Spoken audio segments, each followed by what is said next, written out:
Boa noite a todos e a todas, a todos os presentes.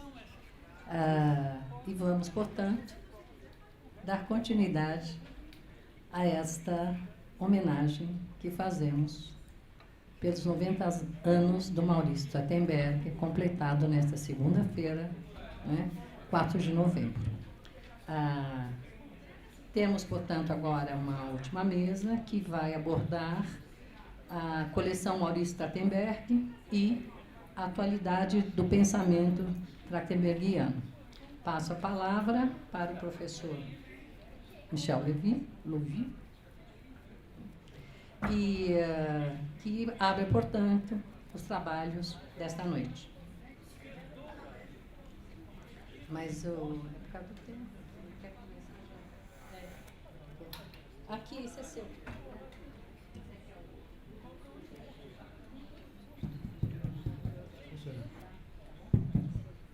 Pronto. Estão me ouvindo lá atrás? Então, eu peço permissão de fazer simplesmente um testemunho pessoal de como eu conheci o Maurício Trachtenberg, né, e, sobretudo, a imensa dívida pessoal, intelectual e política que eu tenho com ele. Né? Isso é o recadinho que eu quero dar. Bom, então, eu conheci o Maurício em 1955, para vocês verem como eu sou velho, né? Antes de vocês todos terem nascido. Salvo a Bia. Cadê a Bia? 1955.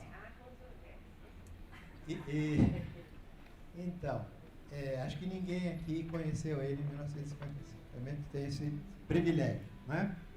Bom, e como foi esse encontro? Foi por ocasião, eu adoro essa música do Beckman,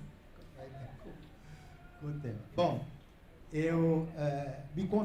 uma amiga comum me convidou para ouvir uma conferência sobre Franz Kafka.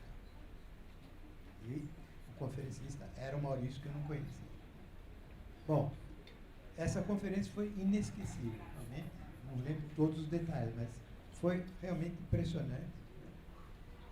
Alguém que mostra como a literatura tem a ver com a sociedade, com a luta, com a política, com tudo, né? E a análise que ele fez do pensamento de Kafka, da obra de Kafka. Né? Porque Maurício sempre acreditou que a literatura é fundamental para entender a sociedade e a política.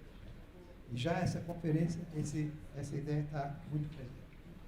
E a análise dele, o que eu me lembro, né, porque já faz bastante tempo, né, era para mostrar em Kafka um adversário crítico, implacável do poder burocrático, e alguém que tinha previsto as formas perversas, monstruosas, que esse poder burocrático ia tomar no século XX, com o fascismo, com o stalinismo, etc, etc.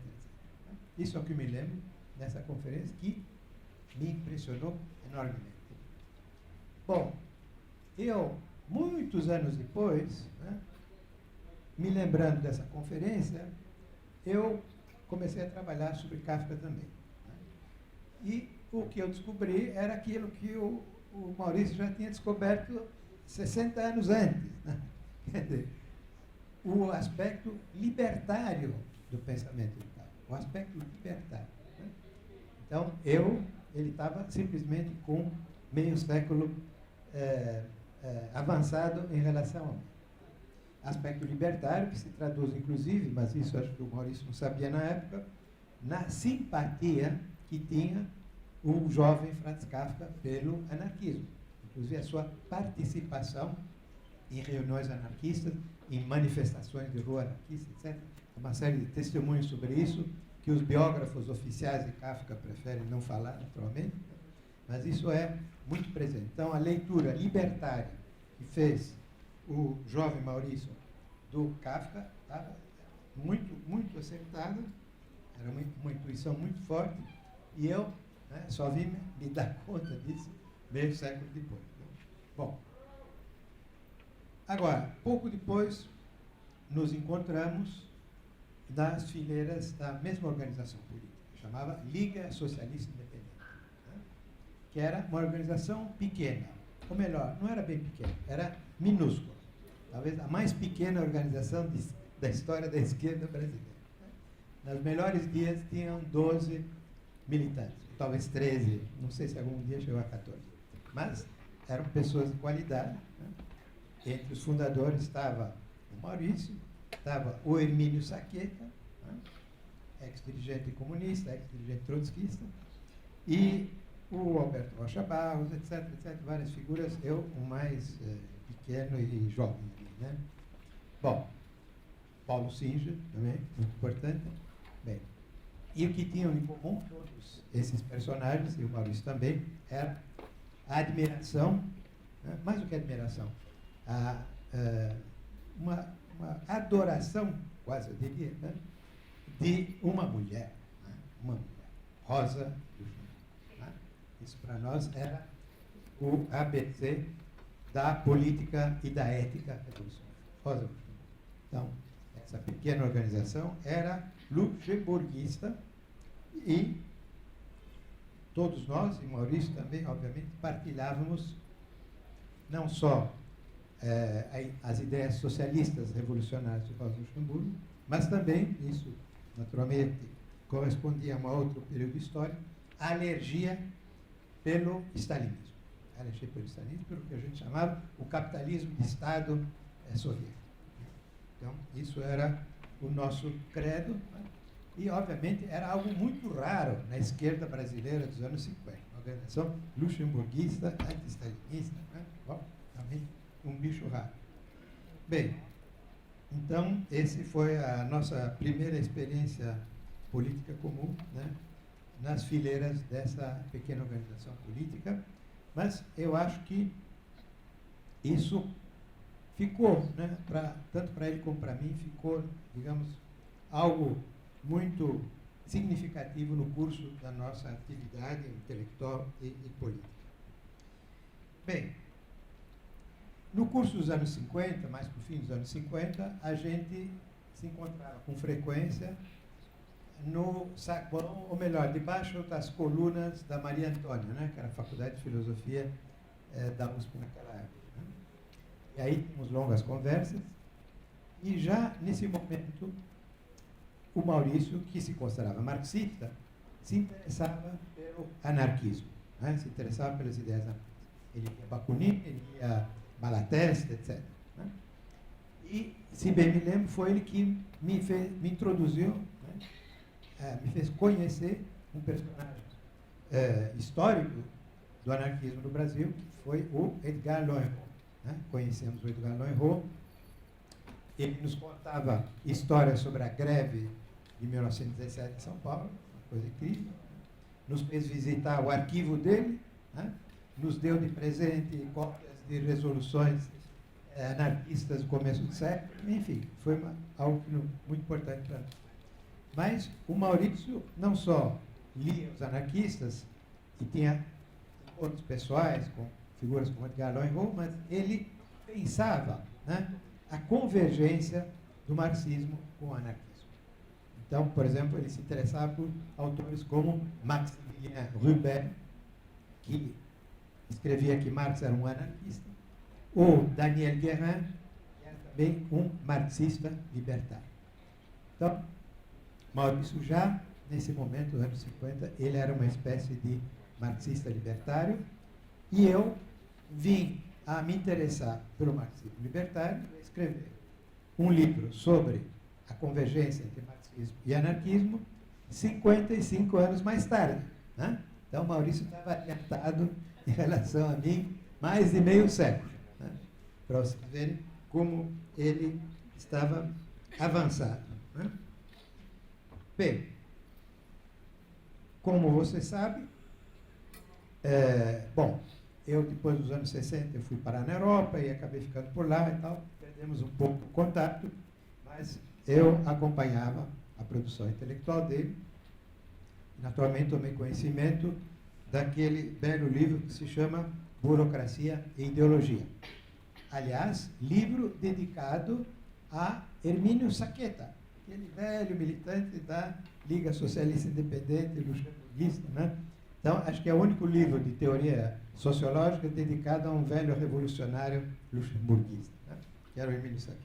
Bom, e esse livro, como vocês sabem, é um dos primeiros livros de sociologia no Brasil que discute os textos de Max Weber, né? Ele realmente é um precursor também nesse aspecto, mas, sobretudo, ele trata de combinar, de associar Weber e Marx. Né? Weber e Marx. Então, ele analisa o capitalismo, né, com as categorias de Marx, mas ele analisa a burocracia com as categorias de Weber. E mostra que Weber, que aparentemente era um partidário da racionalidade burocrática, não era, na verdade, um crítico. Né? Era um crítico do avanço inexorável da burocracia nas sociedades modernas. Bem, então, havia aqui uma ideia original, né? Bastante original, que era combinar as ideias de Marx e de Weber, coisa que nenhum weberiano fazia e tampouco os marxistas. Né? Mas Maurício fez isso, né? Começou a pensar uma articulação entre Marx e Weber. E aí, eu também comecei a trabalhar sobre isso, né? Eu escrevi um livro sobre Marx e Weber, mas 50 e tantos anos depois do Maurício. Não, aí são menos, são só 45 anos depois do Maurício. Então, aí também, né, ele abriu uma pista, né, que eu, né, só vim a descobrir muito mais tarde. E, efetivamente, se a gente lê Weber com atenção, descobre que ele é um crítico da burocracia, mas ele é também, em certos momentos, um crítico do capitalismo. Né? Por exemplo, tem uma definição do capitalismo que, não sei se o Maurício cita, mas vai muito no espírito do livro dele. Weber diz que o capitalismo é uma escravidão sem mestre. Uma escravidão sem mestre. Né? Que é onde os indivíduos são dominados por forças impessoais. Forças impessoais. Como na burocracia. Forças impessoais. Bem, então, também, nesse caso, não é? Maurício abriu um caminho, uma perspectiva, uma maneira de entender o capitalismo e a burocracia, usando Marx e Weber, que eu acho muito produtiva intelectualmente e politicamente, e, mais uma vez, me precedeu com uns 45 anos de antecedência. Enfim, devemos reconhecer em Maurício Trachtenberg um pioneiro, né? Um pioneiro, alguém que está, digamos, em avanço, né? Em avanço em sua época e em relação ao que se faz na política, na sociologia, etc. Ele era também um visionário, né? Um visionário que pensava de uma maneira radicalmente crítica. Né? E ele praticava um exercício que é muito difícil, mas que é absolutamente indispensável, né? Que é nadar contra a corrente. Né? Toda a vida de Maurício Trachtenberg teve essa capacidade, nadar contra a corrente da política oficial, das forças burocráticas, que mais ou menos eram hegemônicas na esquerda, e contra a sociologia acadêmica, né, etc., que é uma vaca que não dá leite, né, etc. Então, ele tinha essa qualidade de saber nadar contra a corrente. Bem, e ele foi também um formidável semeador de ideias. Um semeador de ideias, e essas ideias, essas sementes, eu acho que ainda vão dar muitas árvores, muitas folhas, muitas flores, muitos frutos. Né? Eu acredito nesse futuro das ideias do Maurício. Bem, o Maurício, eu acho que ele é um pensador atual, não é? Senão a gente não estaria discutindo ele hoje, né, em 2019, né? Se não houvesse uma profunda atualidade na reflexão dele. Quando nós estamos vivendo em 2019, você sabe isso melhor do que eu, né? Aqui no Brasil, né? Um capitalismo neoliberal que toma feições profundamente autoritárias, né? Cada vez mais reacionárias, sob a égide de um presidente neofascista. A definição sociológica precisa desse personagem, cujo nome eu esqueci.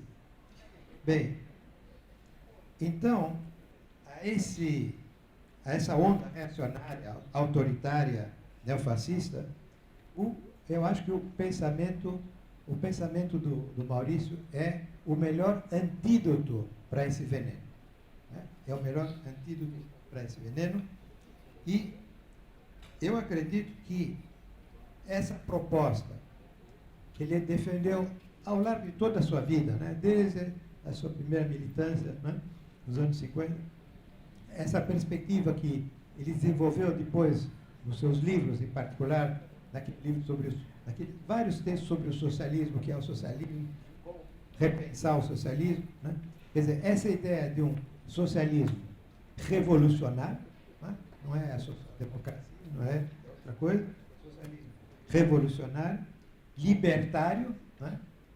Democrático, anticapitalista, evidentemente, senão não é socialismo, antiburocrático. Né? Bem, eu acho que essa concepção do socialismo ainda é, hoje em dia, mais do que nunca, eu diria, a alternativa, né, para a crise, né, que nós estamos vivendo.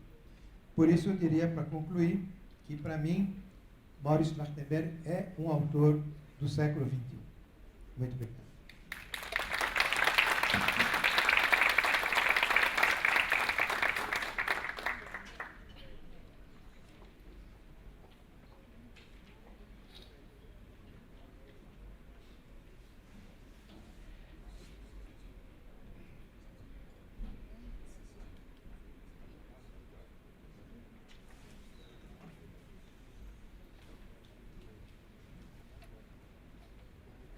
Gostaria de dar alguns avisos. Nós recebemos uma comunicação do professor Antônio Rago Filho, de que deveria estar compondo essa mesa, e não vai ser possível porque ele está com uma forte gripe.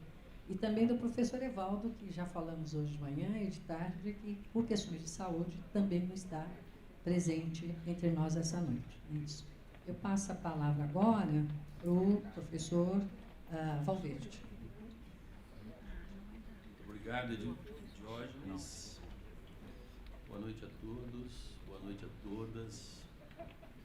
Eu escrevi um texto e pretendo ler, como é meio cabotino ler um texto para outros ouvirem, então eu trouxe aqui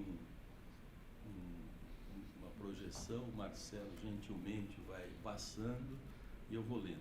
O texto é o seguinte, tem uma primeira parte que eu escrevi, uma segunda, que para homenagear o Maurício, né, eu vou ler um texto dele, um texto que eu reputo como original, né, uma crítica original ao neoliberalismo.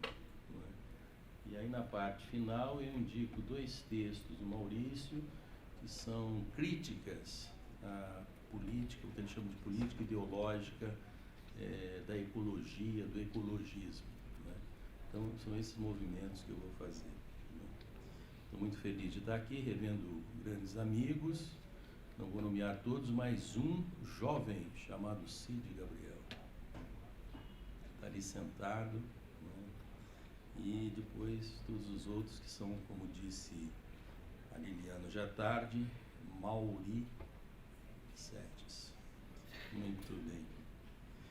Então, parafraseando Carlos Drummond de Andrade, sejamos trachtenbergianos, docemente trachtenbergianos, desde o interrogar pela caracterização do mórbido, mórbido zeitgeist do tempo presente, o espírito do tempo presente.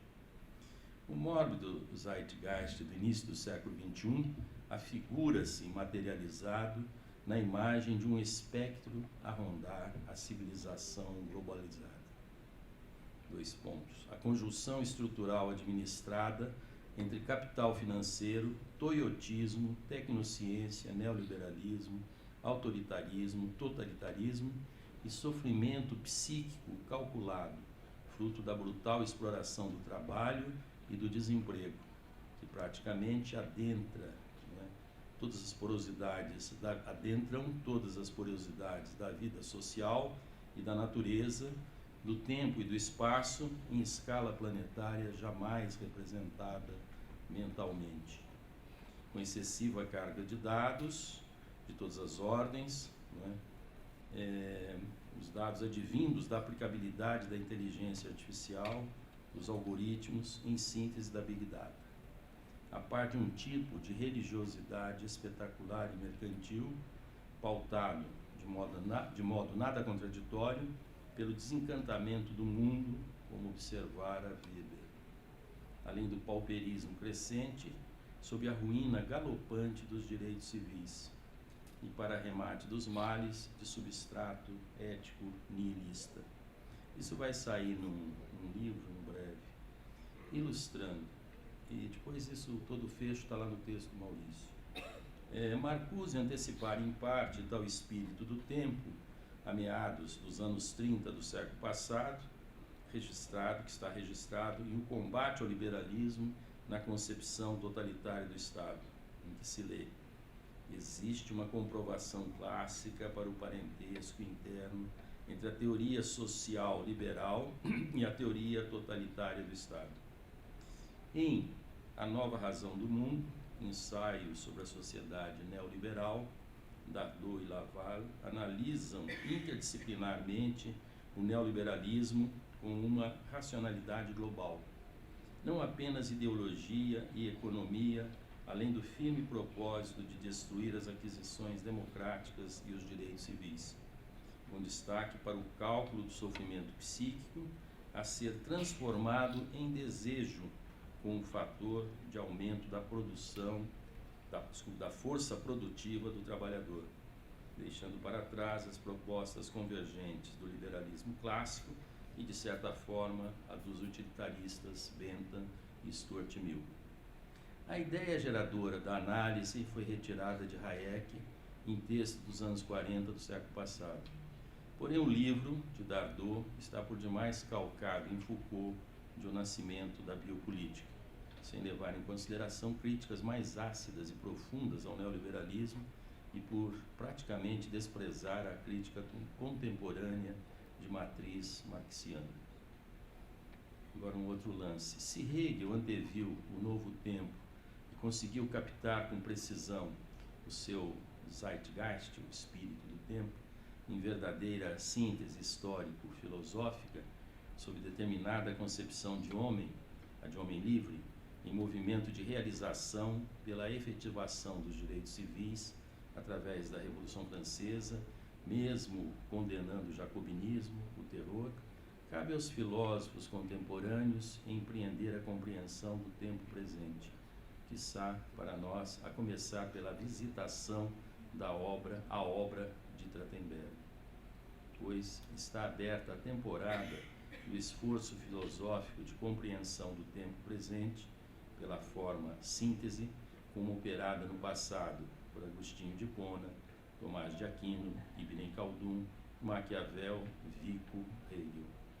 Por hipótese, talvez seja este o mais necessário e relevante problema filosófico do tempo presente. Outros são, como que, elos menores, que podem de alguma forma contribuir para a elaboração de uma síntese, se ainda for possível tal formulação.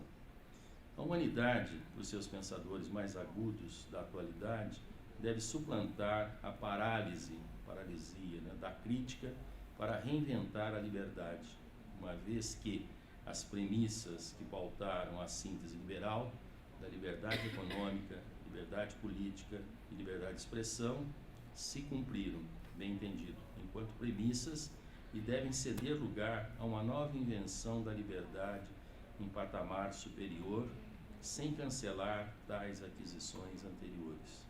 Se considerar o neoliberalismo como estágio atual do requentar soturno do que sobrou das marcas iniciais do liberalismo. Ou isto, ou a humanidade será punida por esta adiposa incapacidade de materializar o questionamento da ordem em curso, à medida que se fragmenta cada vez mais o conhecimento, a percepção, a sensibilidade, a extraviarem a possibilidade de diálogo entre os saberes considerados, filosofia, ciência, arte, teologia, não somente os de raízes greco-romana, judaico-cristã ocidental, mas de todas as formas e nacionalidades em tempo de decolonização. Em síntese, só haverá segmentação do conhecimento acumulado em todos os sentidos, desconectar de todas as aquisições humanas significativas, desde a forma nação civil, como projetar a Vico em Ciência Nova, em vista do sempre ameaçador retorno da barbárie, que a barbárie há tempos habita entre nós. Contudo, Trachtenberg esforçou-se por trilhar a senda da crítica ácida da ordem social e da inércia da intelectualidade brasileira, sobremaneira instalada na universidade, que, em geral, não leva em consideração o que ele chamava de movimento real, na vaga da argúcia marxiana libertária tão cara ao meu orientador. Agora vem a parte que dá título a esse texto. Maurício Trachtenberg a caminho. Leitura de um texto de sua autoria e recomendação de outros dois. Afinal, homenagear é, antes de nada, ler o homenageado. Aí vem o texto. Não, ainda não vem o texto. Certamente a primeira crítica ao neoliberalismo, antes mesmo desta praga fazer praça aliures e entre nós, já aparecia criticamente no artigo Fundamentos Despóticos do Neoliberalismo, não é? que se encontra em Da Falência da Política, essas páginas, publicado primeiramente na Folha de São Paulo, na edição de 3 de fevereiro de 86. Aí vem o texto do Maurício. Os adeptos da chamada corrente neoliberal defendem um ponto de vista segundo o qual essa teoria não se esgota com o controle monetário da economia. Implica todo um programa de política econômica concebido positivamente. Porém, sua interpretação da realidade socioeconômica não só é tendenciosa, como está repleta de contradições internas. Para Milton Friedman, o principal teórico neoliberal, é preferível uma sociedade fundada no incentivo lucrativo que na fome de poder. Como se no sistema do capitalismo, lucro e poder não fossem duas faces do mesmo fenômeno. A luta pelo lucro é uma forma de luta pelo domínio, pelo poder. O neoliberalismo pretende ter um programa positivo, porém suas receitas básicas têm um acentuado caráter negativo. Reduzir gastos públicos, reduzir a expansão da moeda, reduzir os impostos sobre as empresas, inclusive seu famoso adágio, tudo vai bem quanto menor for a intervenção do Estado. Tudo isso mostra o caráter não positivo do programa neoliberal. Em sua luta contra o Estado keynesiano, os neoliberais pretendem, às vezes, que o Estado funcione à custa dos trabalhadores, à custa dos trabalhadores e clamam contra o Estado intervencionista, instrumento dos ricos. Outras vezes apelam aos ricos e à classe patronal para lutar contra esse Estado. Em suma, diante dos pobres, os neoliberais apresentam o Estado como uma burocracia parasitária, que cresce à custa do patronato. Todos os meios parecem bons para suscitar a rebelião do cidadão contra o Estado. Rebelião setorial, alguns aspectos da atuação do Estado são criticados e outros são reforçados pelo neoliberalismo. Eles pretendem não só limitar, como suprimir o aparelho de Estado, conservando as estruturas fundamentais do capitalismo atual.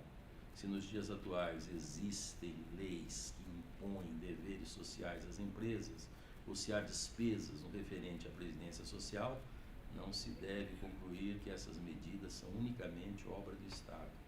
O Estado institucionalizou pressões das classes populares no contexto da economia capitalista por meio de uma legislação do trabalho, previdência, etc.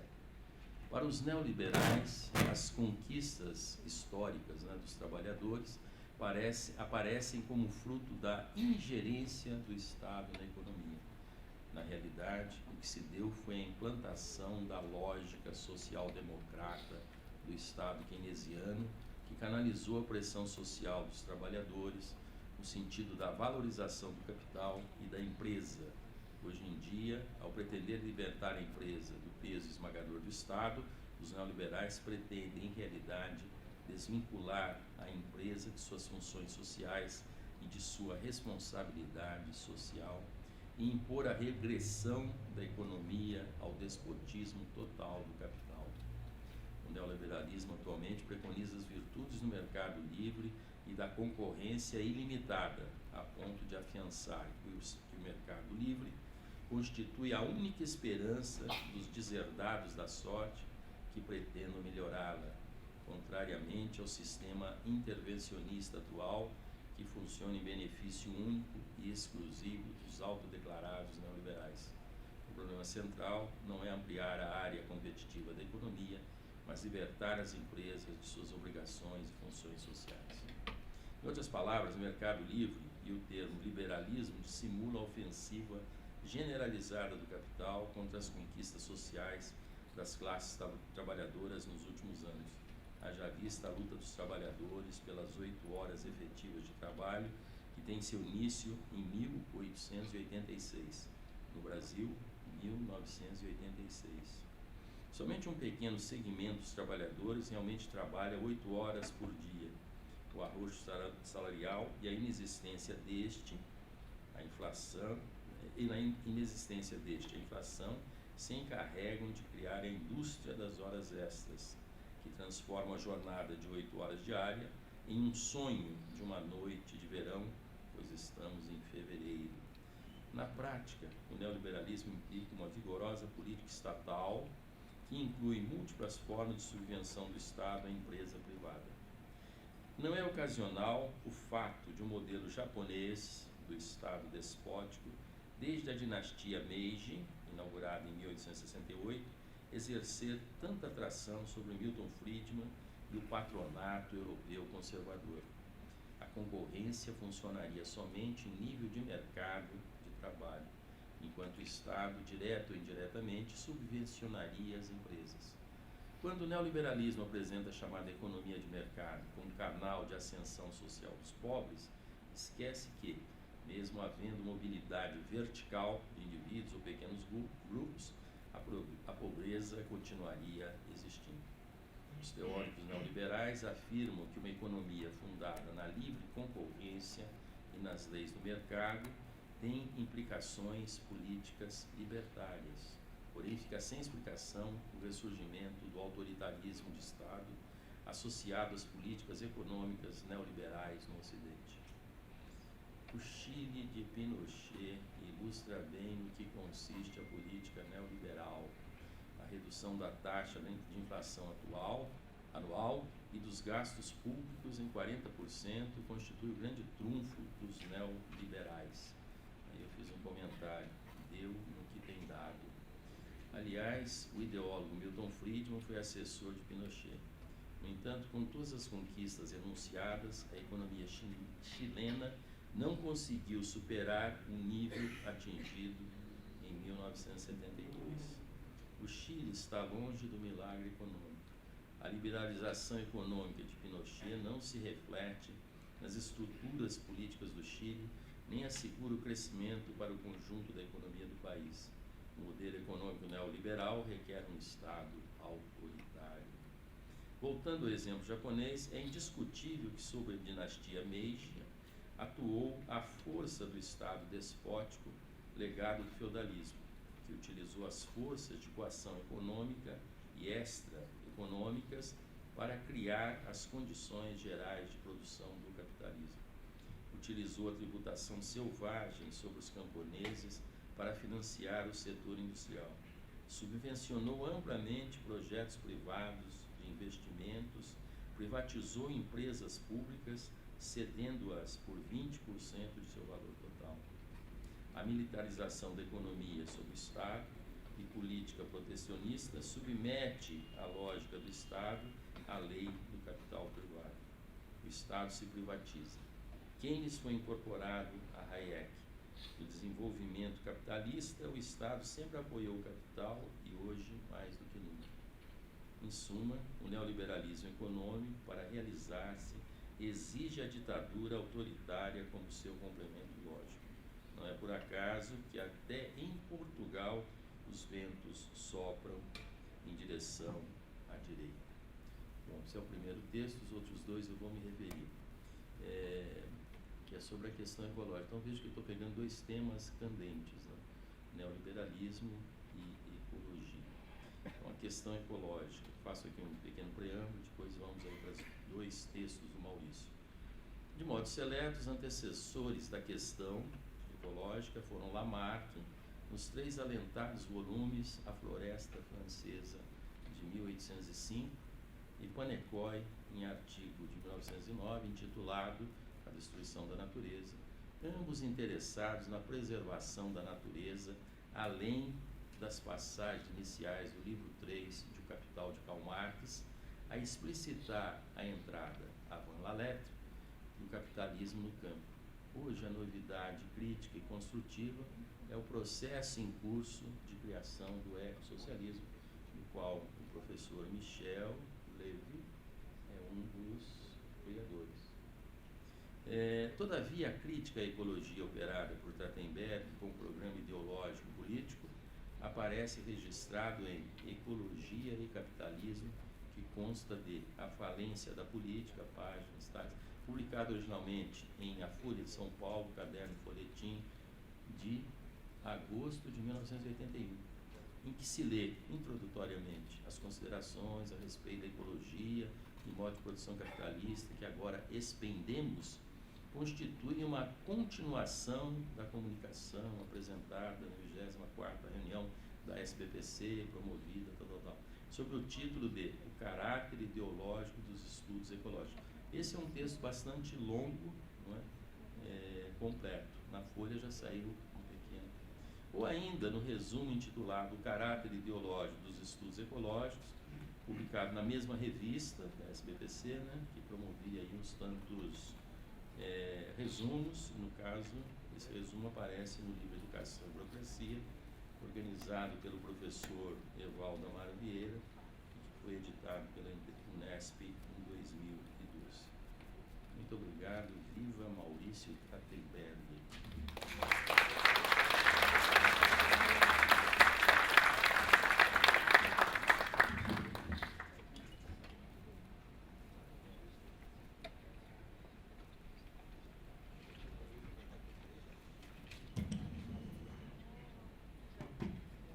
Está com a palavra agora o professor Gésio Hernani Gutierrez, da Unesp, que possibilitou a publicação, né, da coleção Maurício Trachtenberg. Obrigado. Boa noite a todos e todas.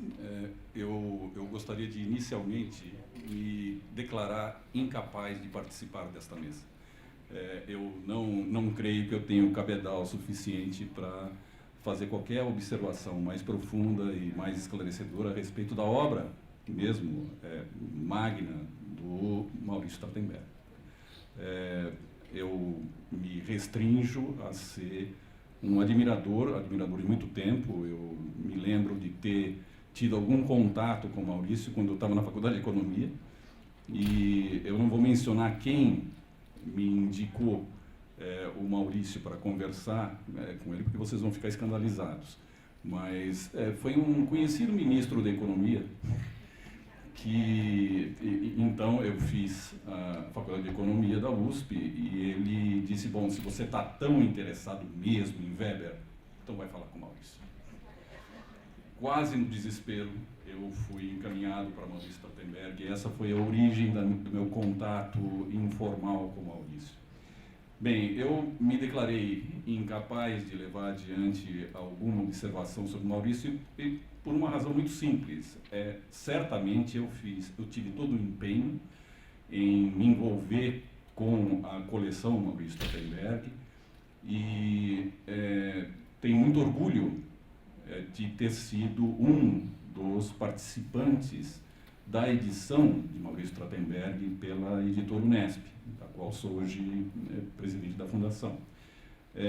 Agora, eu tenho duas definições de editor, uma delas extremamente megalomaníaca e a outra nem tanto, que justificam o fato de eu não me sentir tão capaz de ter alguma fala mais substantiva a respeito do Maurício. Em primeiro lugar, aquela que é megalomania, que eu acho que é precisa, eu vejo que alguns editores estão presentes, que, para mim, o editor é um profissional que defende os autores deles mesmos. Muito frequentemente acontece de autores terem sanhas suicidas. E, justamente, o editor, ele tem a obrigação de evitar que eles se matem. Isso é muito mais frequente do que a gente pode imaginar. E alguns são renitentes, a gente salva uma vez, eles tentam se matar outra vez, etc. E tal. A outra definição, que não é tão megalomaníaca, é de que o editor é meramente um parteiro. Quando o autor é um autor extraordinariamente autossuficiente, extraordinariamente bem qualificado, extraordinariamente talentoso, usualmente o papel do editor é o papel de um parteiro que depois pode professar seu orgulho. E foi muito mais nesse papel que eu me vi editando as obras de Maurício Trachtenberg. Em função disso, e não entrando no conteúdo propriamente dito dessa coleção, eu gostaria muito mais de, para utilizar uma terminologia mais pretensiosa, falar de uma metacomunicação. A metacomunicação que não fala da coleção, mas a respeito do entorno desta coleção. E um dos comentários que eu poderia fazer é como se justifica, ou como se justificou à época, a publicação de uma coleção como essa que hoje a gente tem orgulho de ostentar, né? Talvez algumas observações possam ser muito chatas para quem não tem interesse em edição, mas eu vou me arvorar nisso. Já que vocês me convidaram, então me aguentem. Em primeiro lugar, eu acho que para coleções nós temos algumas justificativas que normalmente são apresentadas, e apresentadas muito frequentemente por editoras ou acadêmicas ou universitárias. Coleções são bichos perigosos para editores, por uma razão muito simples: elas parecem invadir a Rússia. É fácil de você entrar numa coleção, mas é difícil de você sair. Exatamente como invadir a Rússia. É muito fácil você entrar, mas para sair não é simples. Eu cito para vocês um exemplo de... Eu sempre fui obcecado para fazer os diálogos de Platão. E eu cometi, mais de uma vez, a ousadia de entrar em contato com os grupos platônicos de tradutores que são atuantes no Brasil. Um deles, com toda sinceridade, me apresentou um único plano realista de edição do Platão e disse: vai demorar 20 anos. Disse: eu não estou me sentindo bem agora. Como é que eu vou aguentar 20 anos para que isso seja completado? Bem, coleções, elas podem perfeitamente exigir dos editores e dos acompanhantes dessa coleção muitos anos. Muitos anos. E é uma dimensão diferente daquilo que acontece com a publicação de uma monografia. Isso realmente demanda uma ousadia da editora que muito frequentemente a gente não encontra, por exemplo, numa editora privada. E é em função disso que coleções são mais frequentemente identificáveis, pelo menos contemporaneamente, né? Não digo das grandes editoras de não tanto tempo atrás. São mais identificáveis agora. E é por causa disso também que a editora, como a editora Unesp, ela tem entrado em empreitadas como publicação de obra completa de Adorno, Habermas, Maurício, e outras tantas, Goethe, agora estamos publicando a obra completa de Goethe, com projetos que são projetos que vão levar decênios, literalmente. Né? Agora, por que, como se justifica, do ponto de vista mesmo, não apenas acadêmico, que nós tenhamos essa propensão, essa possibilidade, essa abertura para publicação de coleções? Eu acho que a primeira coisa é a motivação técnica para isso, que a gente pode chamar um traço distintivo de coleções, que você estabelece padrões de expertise mesmo, nomenclatura, que vão fazer com que a edição usufrua de uma qualidade usualmente melhor. Quando você concentra obras de um determinado autor, você padroniza algumas das convenções que são constantes daquele autor de maneira salutar. Isso, diga-se de passagem, é um traço muito distintivo de uma escola, talvez outra vez eu esteja utilizando o termo pedante, mas de uma tendência da edição alemã. Os alemães odeiam pulverização de autores. Odeiam pulverização de autores. A Zurkand, por exemplo, ela faz questão de concentrar os seus autores, autores que vendem para o exterior, em uma única editora. Eles acham isso, desculpe, Michel, mas eles acham isso coisa de francês. Tudo bem, mas de qualquer forma, a última vez que eu conversei com os editores da Zurkand, eles falaram, não, essa coisa de pulverizar autor, isso daí é coisa de francês. E é algo que eu posso compreender justamente porque você tem ganhos de qualidade editorial na medida que você concentra editores, concentra autores. Bem, essa é uma motivação, digamos, técnica, ampla, estritamente editorial, para que a gente privilegie coleções. Mas existem outras. Em primeiro lugar, nós não podemos esquecer, e é alguma coisa que se aplica perfeitamente a uma coleção como a coleção Maurício Trachtenberg, que editoras, especialmente editoras universitárias, elas precisam privilegiar intervenção. Se por acaso uma editora não tiver a intenção de disseminação de obras que aperfeiçoem o debate, ela não está preenchendo objetivos que editoras universitárias deveriam, ao menos, procurar preencher. Né? E isso foi um dos objetivos do entorno da eleição da coleção Maurício Trachtenberg. Um outro elemento que também, por mais de um motivo, é também um traço necessário, demandado de uma editora universitária de Minas, é que exista a tentativa, ao menos, de preservação do espaço para o pensamento libertário na academia. Se por acaso a gente deixar que isso ocorra por crescimento e disseminação vegetativos, espontâneos, vai ser difícil que isso se realize. O que precisa ser feito por editoras universitárias, por extensão pela universidade, é que isso seja gerado por nós.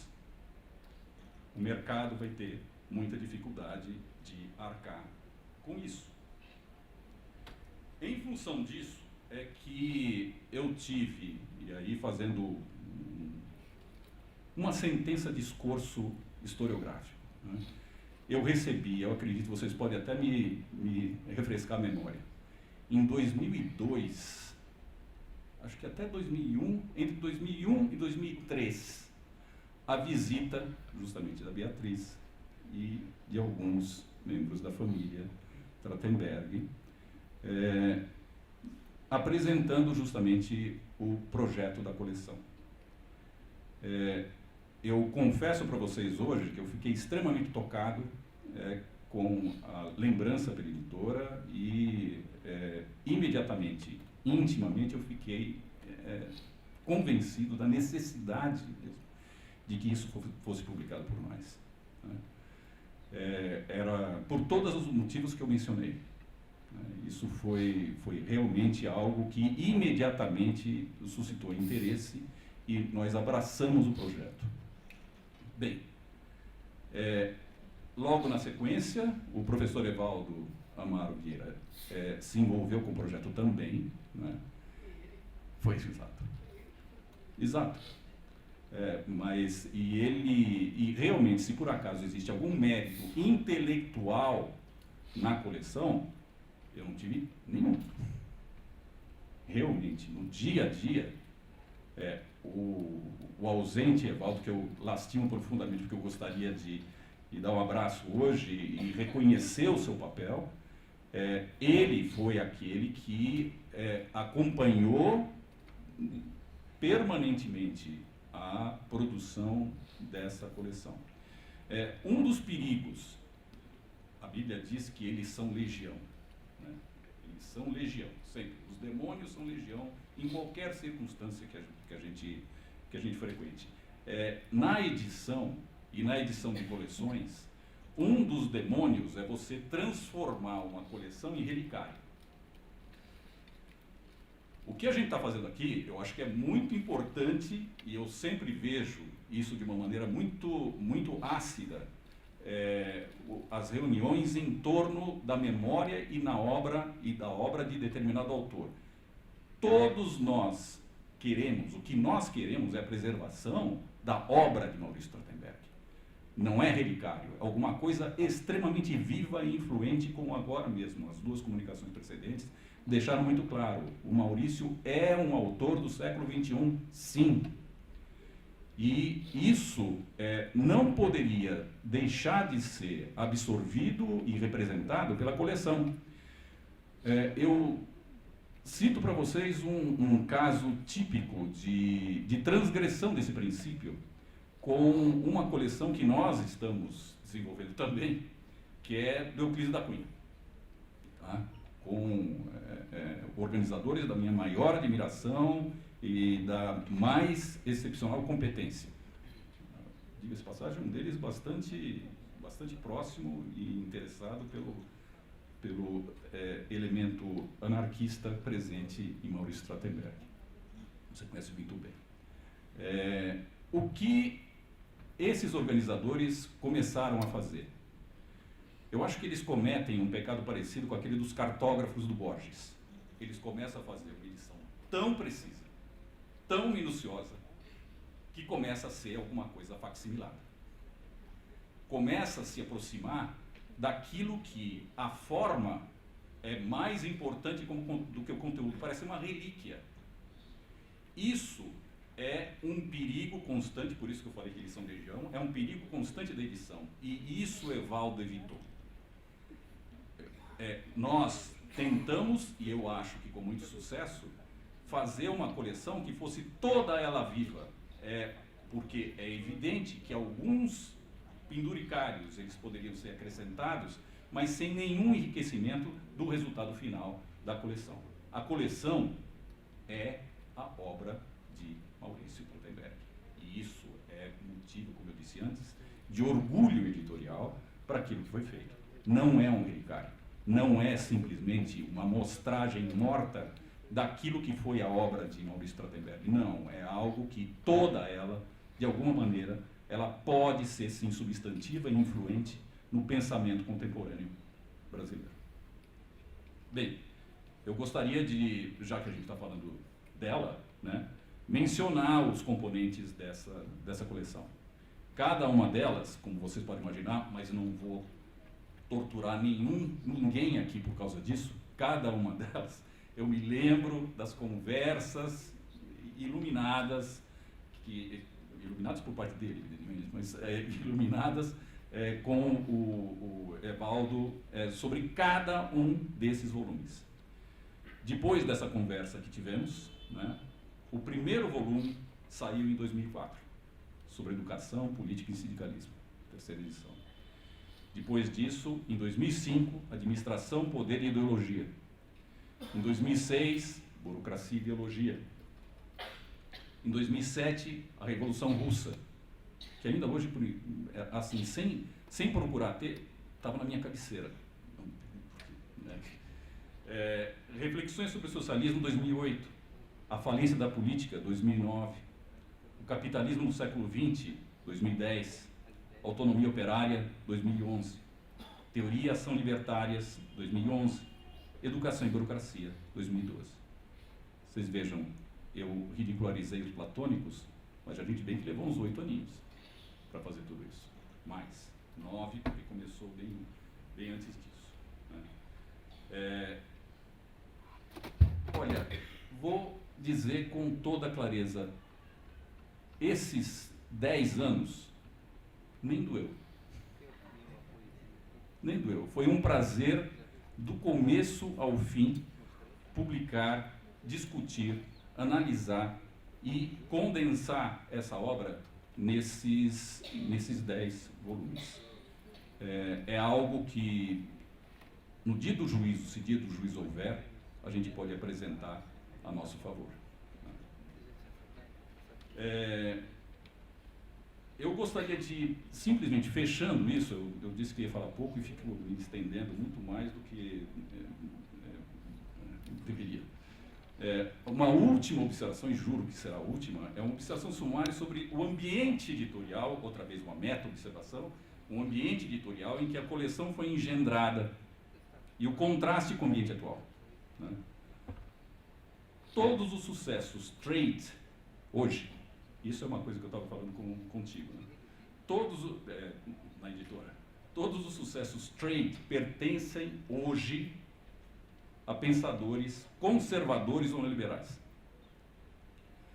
Os pensadores conservadores ou neoliberais, eles têm canais de exposição que normalmente não estão abertos a pensadores libertários. Normalmente não é assim, mas hoje em dia é ainda mais sentido. Pensadores midiáticos são conservadores. Eu não vou citar alguns que lecionam, inclusive, por aqui. Mas bem, eu acho que eu não vou citar porque eles são talvez conhecidos. E tristemente conhecidos. É triste que sejam conhecidos. Mas é típico que eu tenha falado com seus editores e eles estejam extremamente, quase que tão orgulhosos quanto eu, pela publicação do Maurício.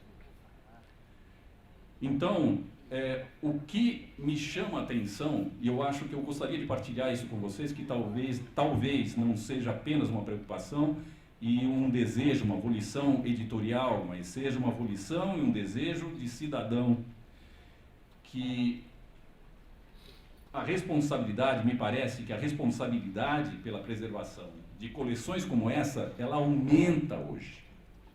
Ela aumenta hoje. Não apenas com preservação de linhagens libertárias de pensamento, mas para a manutenção da pluralidade editorial e ideológica. Isso é absolutamente fundamental e muitas vezes descurado inclusive pela universidade.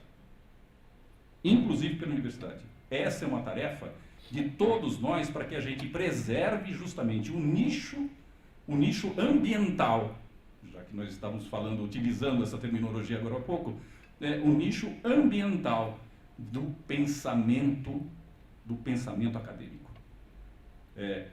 Os canais e eu não tenho nenhuma ilusão disso, os canais primordiais eles estão ocupados. Eu posso dizer com tranquilidade que a tendência conservadora ela é predominante editorialmente. Agora, é responsabilidade, portanto, de edições e editoras universitárias que essa pluralidade a que fiz referência, ela seja preservada. É isso que se conseguiu com a publicação, um dos tijolos que se conseguiu acrescentar à construção dessa pluralidade, que é uma das responsabilidades, não apenas do editor universitário, mas é uma responsabilidade da academia. Nós precisamos lutar por isso, por coleções como essas, que preservam a pluralidade e o pensamento libertário em tempos tão terríveis como os que habitamos. Muito obrigado pela oportunidade de ter me envolvido com a edição da coleção Maurício Trachtenberg. Foi um privilégio.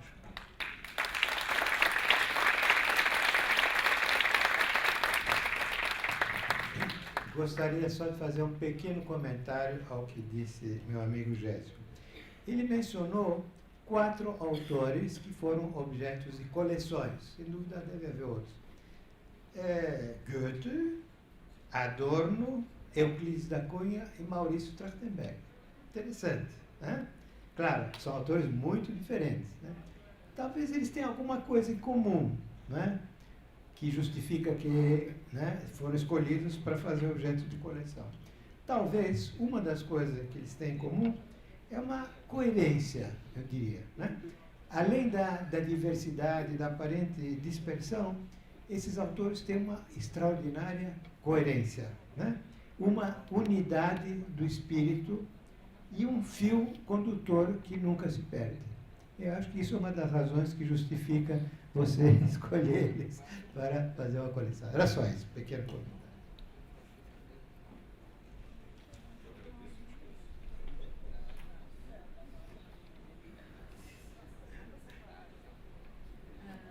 Vamos, portanto, abrir. Tá. Então está aberto. O anarquismo.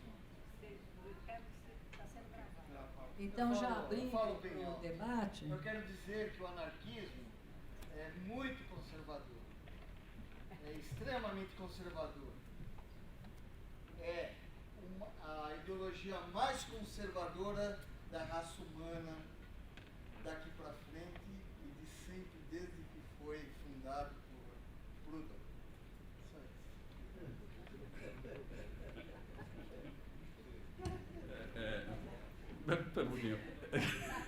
Eu não posso deixar passar uma observação dessa que eu não digo nem que eu tenho simpatia ou antipatia a respeito. Eu só acho que dificilmente uma frase ou frases tão curtas foram tão densas, porque é claro que sabemos todos que isso daí deu muito para manga em diversas searas, né? E que existem ataques violentos a isso. Agora mesmo a professora Patrícia Piozzi escreveu um livro muito interessante a respeito justamente disso, né? A respeito do autoritarismo presente no anarquismo. Mas eu ainda, nos meus ossos, sem o poder analítico dos demais presentes aqui, eu acho que é um pouco demais dizer que o anarquismo é a ideologia mais conservadora que nós temos disponível. Eu acho um pouco. Dizer da saúde humana, conservadora da saúde humana.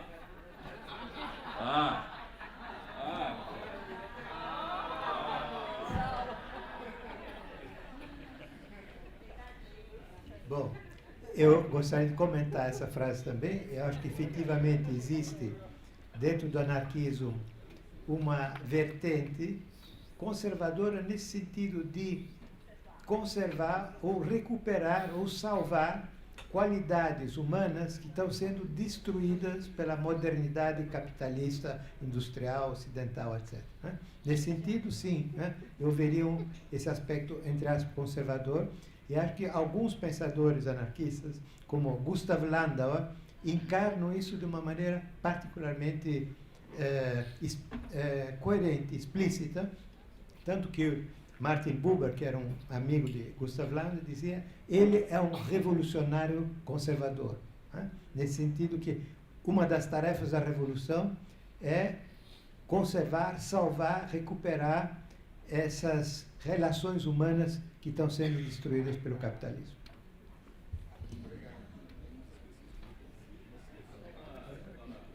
Legal o microfone. Tem eu concordo, agora que você explicitou, estava latente, né?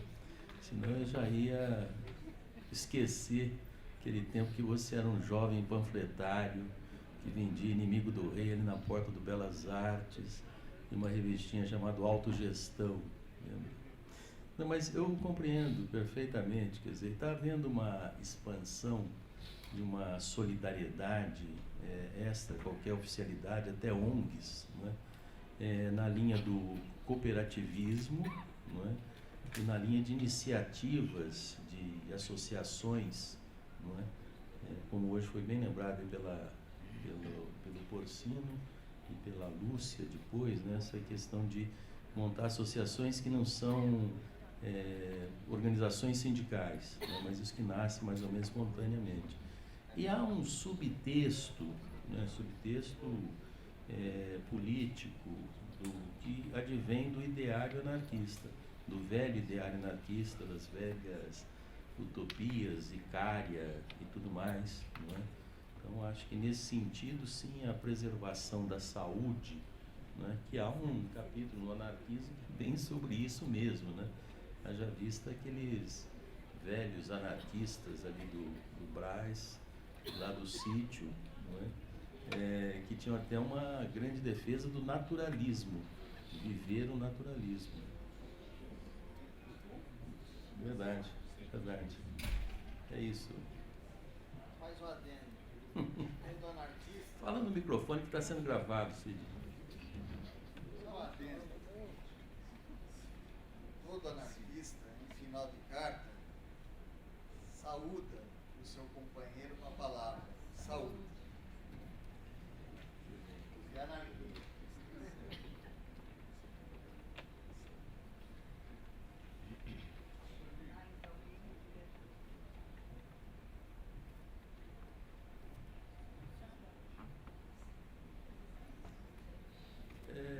Poderia falar uma coisa, homenagem ao Maurício de Attenberg, mas acho que cabe uma palavrinha ao grande Evaldo Amaro Vieira. Fui aluno do Evaldo, fui aluno do Maurício foi meu orientador. O Evaldo ensinava até fora de aula também. Lembro que um dia eu estava circulando com ele lá no Unicamp, paramos numa banquinha, tinha uma Veja, né? E aí uma folheada, assim, uma matéria escrita assim: dia tal, esquerdistas de todo mundo comemorarão, era 77, os 40 anos da morte do Gramsci. Aí ele falou: isso aqui é preconceituoso, isso aqui, né, esquerdista conota, denota o diabo a quatro. Fiquei esperto para isso, foi uma pequena aula, né? Outra coisa foi quando saiu Gota d'Água, né, que foi uma comoção nacional. O Evaldo disse assim: não, isso aí o arquétipo inicial é grego. O Brasil vai para frente quando criar o seu, né, não pegar a tragédia grega e reproduzir. Enfim, o Maurício também, a aula dele começava antes da hora, né? Ali no Docas, já começava, a Liliana lembra bem, né? E vinha aqui para a PUC. Era isso que eu queria dizer, esses grandes professores. Eu queria dizer uma palavrinha sobre um acontecimento de hoje, e me pergunto o que diria o Maurício Trachtenberg, que foi a libertação do Lula, né? Nós todos tomamos conhecimento. O que diria o Maurício sobre isso, né? É difícil imaginar ou inventar, mas ele, sem dúvida, tinha uma distância bastante crítica em relação à política do próprio Lula, da direção do PT, embora no início ele tivesse simpatizado, mas ele sempre, seguramente, ficaria satisfeito que um trabalhador sai da prisão, né? Graças a uma campanha popular de luta, né? Então, acho que essa combinação entre solidariedade proletária e crítica ao reformismo Isso é um pouco o espírito com o qual o Maurício acolheria essa informação.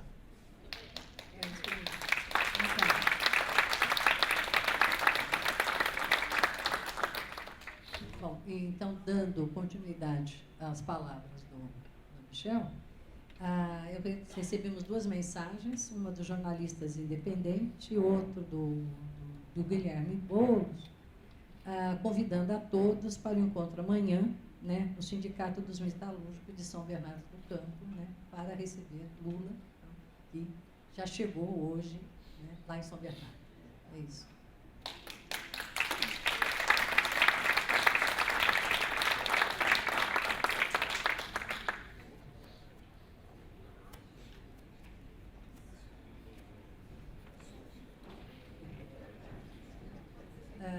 Se nós não houver nenhuma outra intervenção, nós vamos passar agora à homenagem dos trabalhadores do Correio a Maurício Cattenberg. E vamos sair da mesa.